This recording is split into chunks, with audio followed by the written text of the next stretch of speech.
Bonjour et bienvenue dans votre émission Le Pont des Arts. Aujourd'hui, j'ai le plaisir de recevoir Rémi Aron, artiste peintre et président d'association. Il a été réélu après 5 ans président de la Maison des artistes, l'association nationale des artistes des arts visuels de France. Enfin, il est aussi président de l'association française des arts plastiques. Rémi Aron, bonjour. Bonjour. Merci d'être avec nous. Est-ce que vous pouvez nous parler de votre prochaine exposition à Pékin, dans la galerie Ici Là-bas du quartier 798 de Pékin? Oui, bien entendu. C'est avec plaisir d'abord que je trouve en votre compagnie Mandarin TV. Et donc, cette prochaine exposition a lieu à Pékin, dans la galerie Ici Là-bas, qui est tenue par une galeriste, amie, Madame Mimi Ding.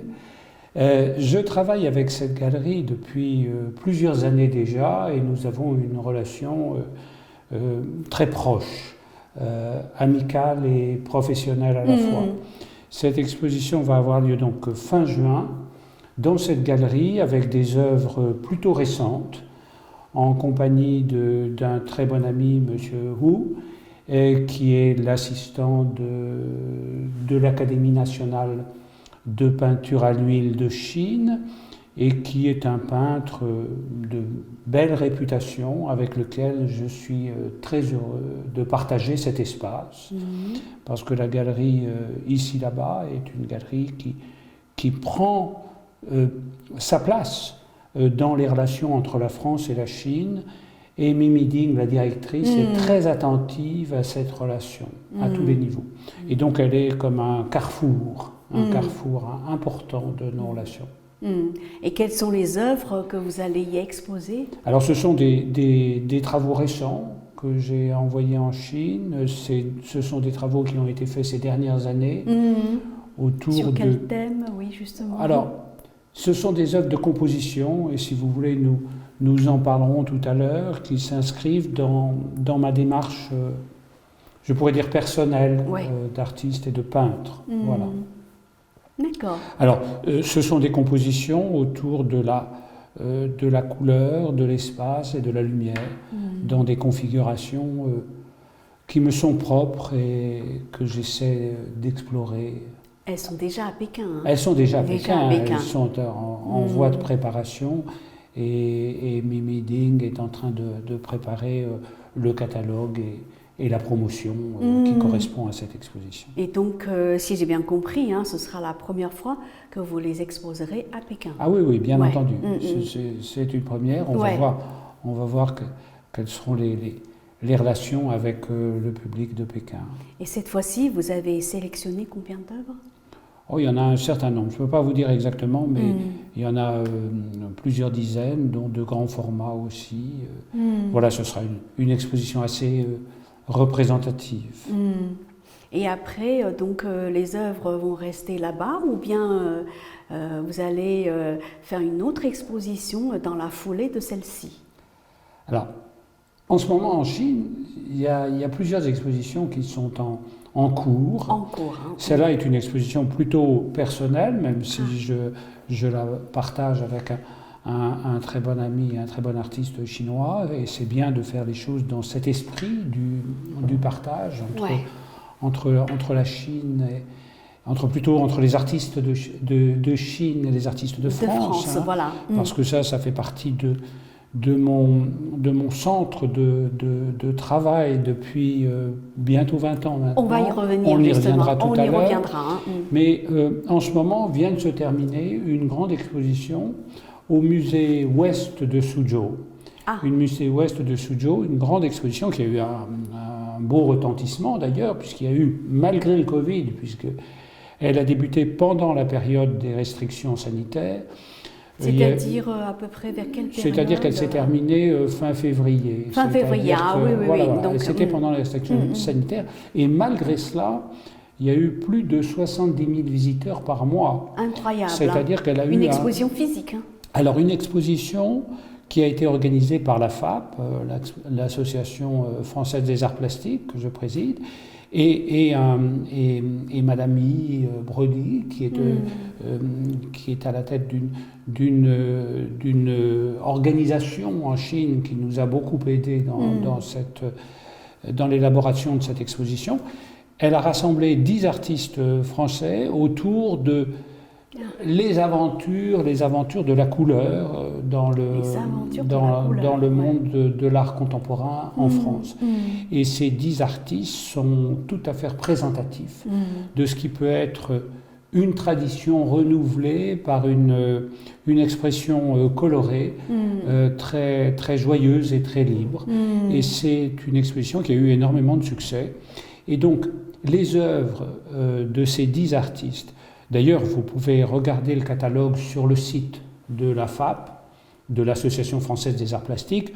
On y voit le catalogue et même des photos de cette exposition et de l'accrochage. Très bel accrochage, une grande réussite. Et donc les œuvres restent en Chine, sont exposées pour partie d'entre elles dans une exposition actuellement jusqu'à la fin du mois de juin, dans ce musée qui est le Centre international d'art et d'échange de l'artisanat de Shaojing, à Suzhou. Et puis, cette exposition, dans son intégralité, va être présentée ensuite dans un autre musée, à partir du début du mois de septembre jusqu'à la fin du mois de novembre. Toujours à Suzhou au musée de la baie de Suzhou, qui est un magnifique musée du district de Wujiang, à Suzhou même. Et cette exposition va être l'occasion d'une invitation qui va être faite à ces 10 artistes pour venir participer à la 5e édition du grand forum sino-français qui doit se tenir à Suzhou du 12 au 15 novembre prochain. Vous allez y aller, j'imagine. Et bien entendu, j'irai avec un grand plaisir et j'espère que ces 10 artistes pourront m'accompagner suivant les possibilités de chacun. Et donc nous participerons à ce colloque et c'est une perspective qui me réjouit beaucoup. Bien sûr. Il paraît que c'est vous qui avez organisé cette exposition au musée de Suzhou en tant que commissaire général. Oui, commissaire général, c'est-à-dire que j'ai aidé à ce que ressortent sur ces 10 peintres qui sont représentatifs et qui ont bien voulu participer à cette aventure, parce qu'ils ont confié leur peinture pendant 1 an, ce qui n'était pas rien. Et donc nous les avons pris en charge et elles sont exposées. Donc c'est ces 10 peintres qui ont participé à cette aventure de relations entre la France et la Chine et autour de cette exposition de la couleur. Voilà, donc c'est une très belle opération. J'espère qu'il y en aura d'autres parce que, comme vous le savez, depuis 20 ans, et nous reviendrons sur cette question, je pense que les relations entre les artistes de France et de Chine est quelque chose d'essentiel. Pourquoi c'est essentiel ? Vous savez, en arrivant en Chine, j'ai immédiatement été séduit à un coup de foudre incroyable parce que j'ai compris que la Chine, c'était le grand pays de la peinture. Si vous voulez, la peinture est à un niveau... C'est tout à fait juste, d'ailleurs. Est à un niveau supérieur en Chine, puisque la tradition chinoise, qui est la société toujours chinoise, considère la peinture comme le média essentiel des relations entre l'homme, la nature et donc le monde. Ça a presque un caractère sacré. Et donc le peintre est d'une certaine façon, je ne suis pas spécialement compétent dans la philosophie profonde chinoise, mais je me rends bien compte que la peinture est un médium du transport de la spiritualité entre la nature et l'humanité. Et la peinture est considérée en Chine comme un véhicule majeur. Et donc, cette séduction a été immédiate parce que à tous les niveaux. Vous l'avez tout de suite compris, en fait. Tout de suite. Ça a été oui. un coup de foudre immédiat. Ouais. Et puis, ce qui a été aussi déterminant pour moi, c'est que j'ai vu des peintres partout qui dirigeaient toutes les institutions.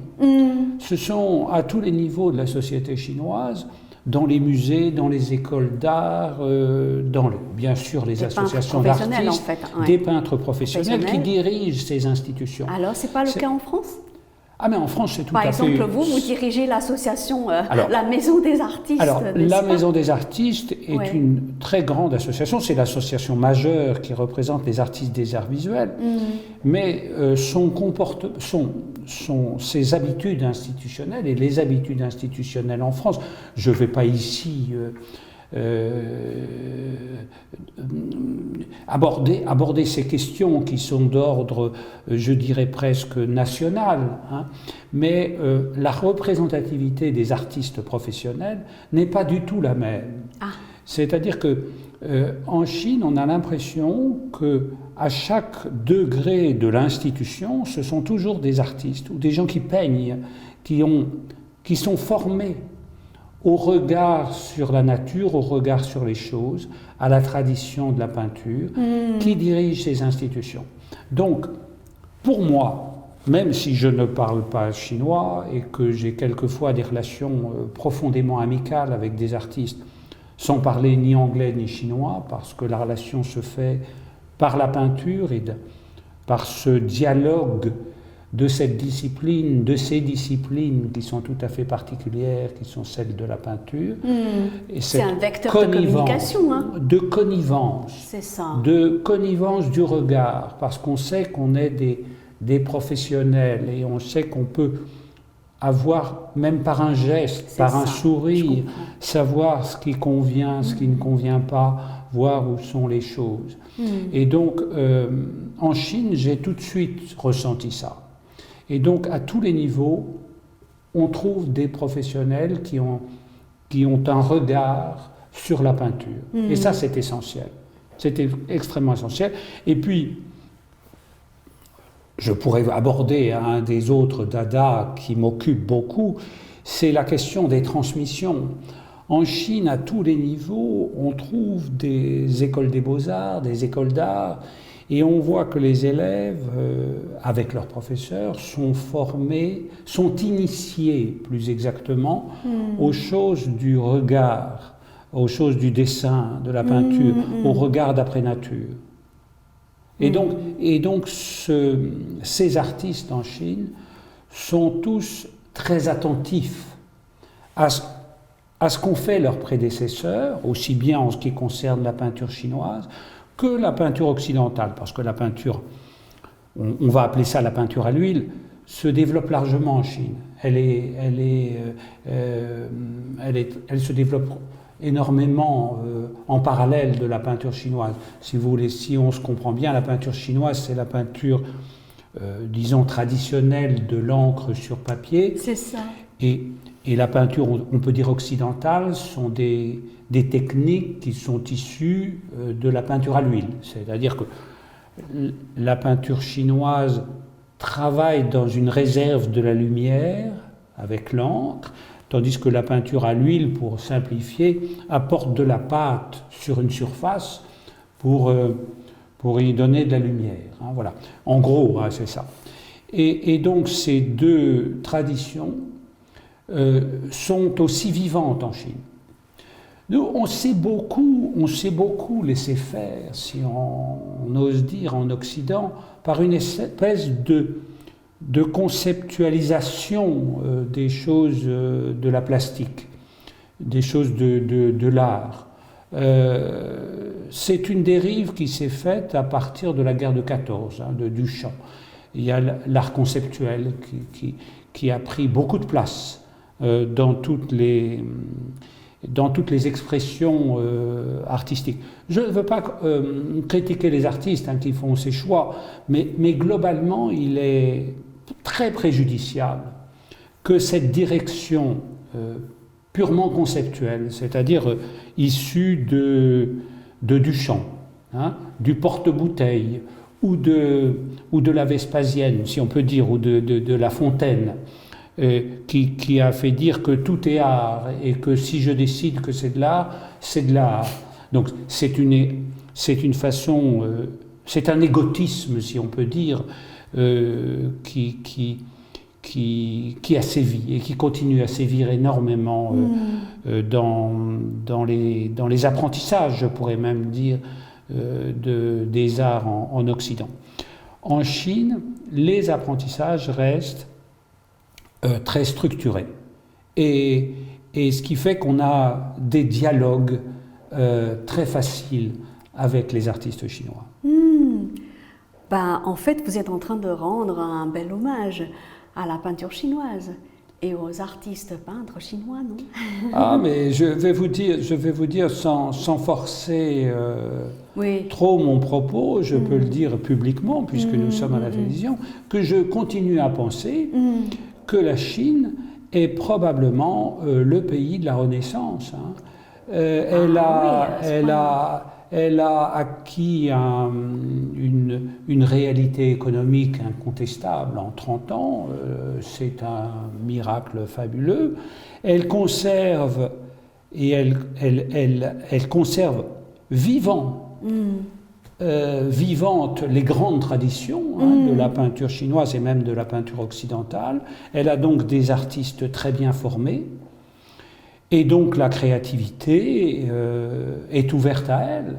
Et donc probablement l'art du XXIe siècle et la Renaissance passera par l'expression des artistes chinois. Et alors j'espère que les artistes occidentaux vont y participer aussi. Et c'est dans ce dialogue que l'on va pouvoir construire l'art de demain. Et grâce à des artistes comme vous, qui jouent un rôle essentiel d'intermédiaire. Et puisque vous avez une connaissance intime du monde pictural chinois, et j'aimerais bien que vous reveniez sur votre relation avec la Chine depuis, on va dire, près de 20 ans, en tant que membre chercheur de l'Académie nationale de peinture de Chine.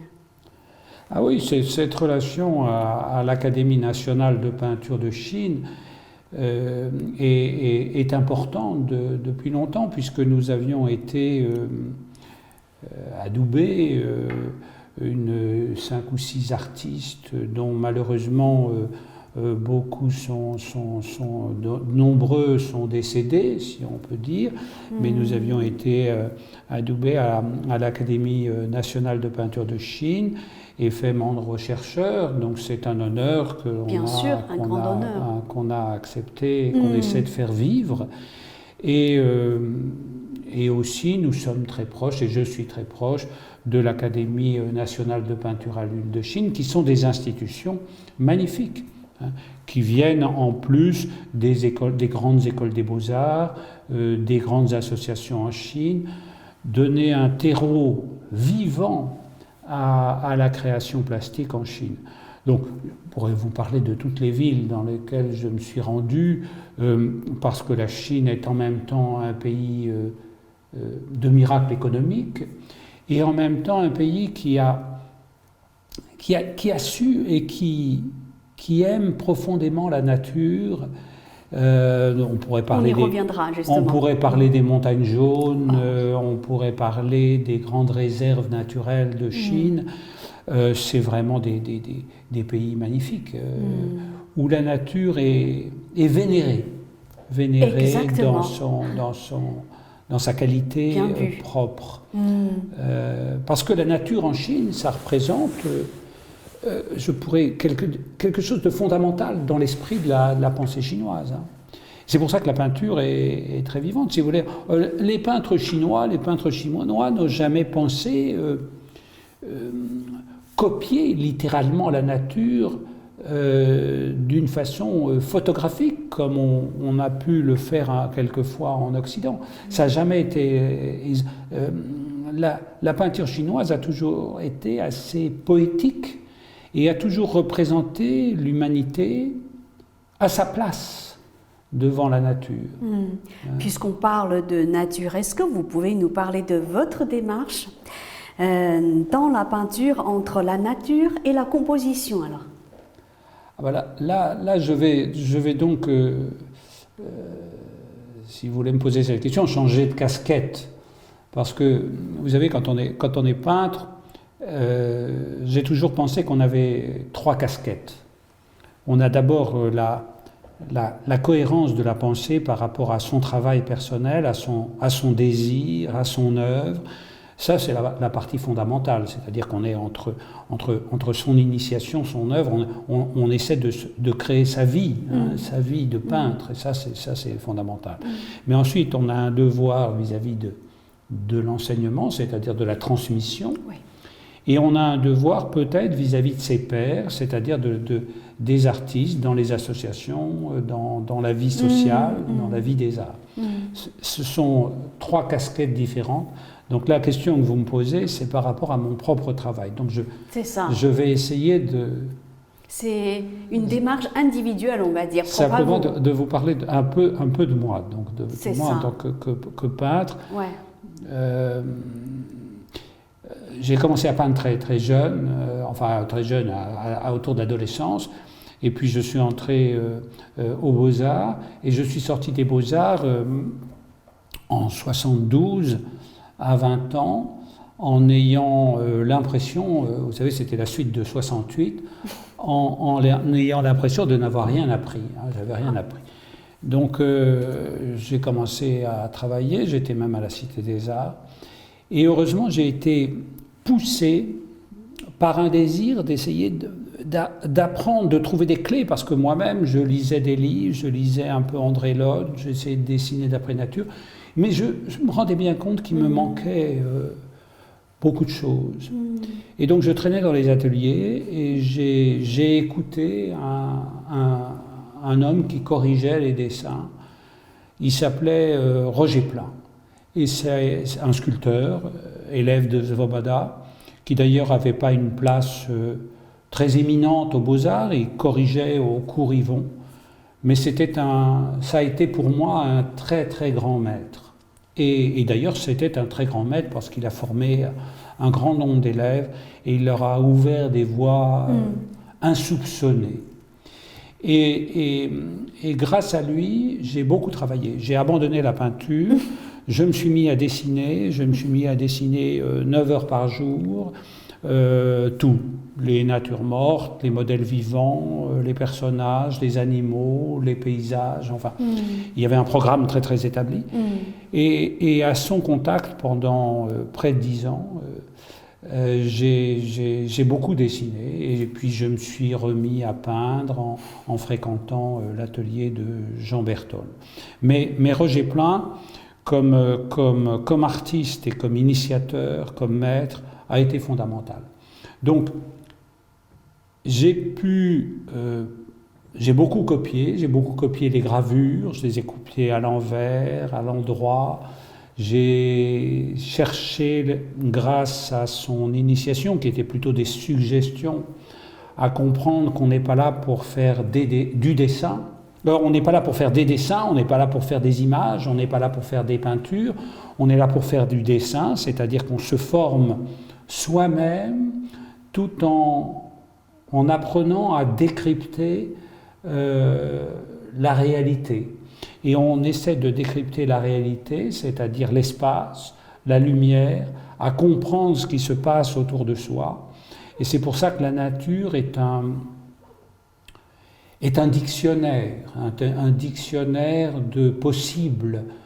Et donc, entre son désir, le désir qui ne m'a jamais quitté depuis l'adolescence, de peindre, et en même temps les apprentissages, c'est-à-dire la compréhension de ce qui se passe autour de soi dans le monde par le regard, et en même temps les limites du format, parce que le peintre est limité par son format. Et son format est en même temps une limite, non pas une limite comme le croient, je pense, des artistes contemporains, qu'il faut casser les limites. Moi, je pense qu'il faut les transcender, c'est-à-dire leur donner du sens, leur donner de la vie, et les transcender, leur donner une présence spirituelle. Tout ce qui est du domaine, si on peut dire, des choses humaines, s'établissent dans des limites.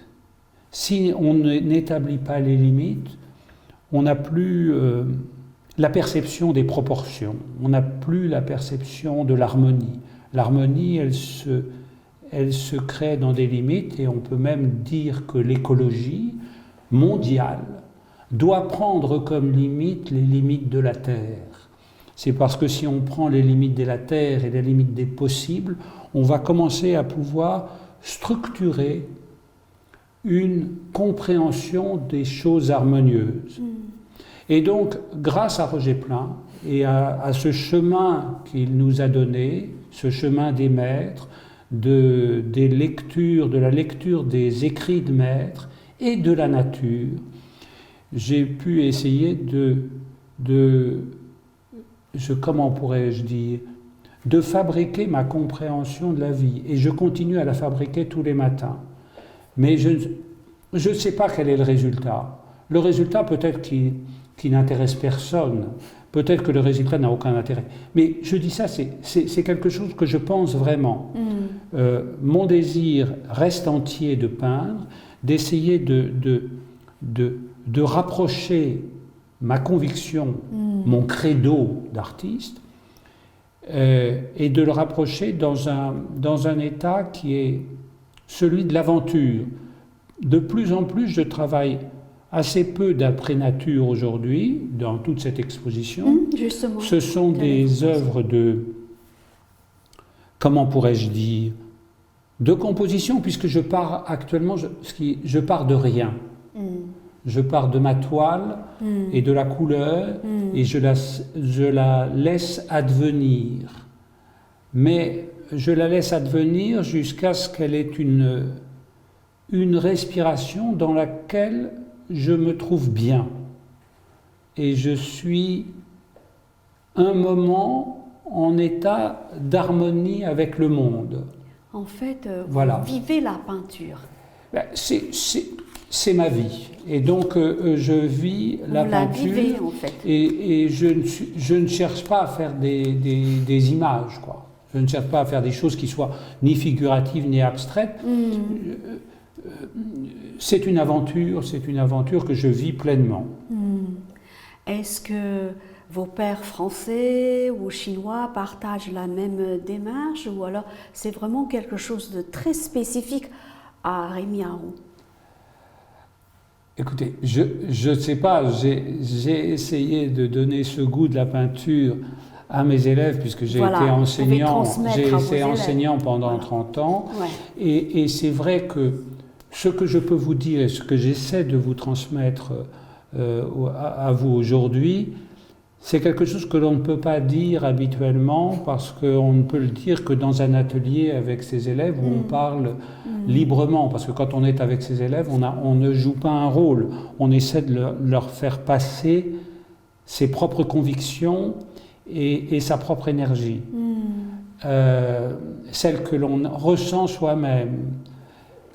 Alors, dans un atelier, il y a des dialogues qui se font comme ça, et quelquefois avec d'autres artistes. Mais c'est plus rare, parce que c'est très compliqué de faire passer ces choses-là. Vous savez, c'est beaucoup trop personnel, peut-être. Je parlais du credo, je parlais des limites, je parlais de la passion, par exemple, de ma passion pour les gravures de Rembrandt, de ma passion pour Cézanne et pour la tâche, parce que Cézanne, il a structuré son tableau avec des tâches. Ce sont des tâches comme des briques posées juste, qui structurent le tableau. Et puis Van Gogh qui est un compositeur admirable, qui a introduit en plus la force de l'éclat coloré et de la lumière dans la structuration du tableau. Mais tout ça, ce sont des questions qui sont d'aujourd'hui, si vous voulez.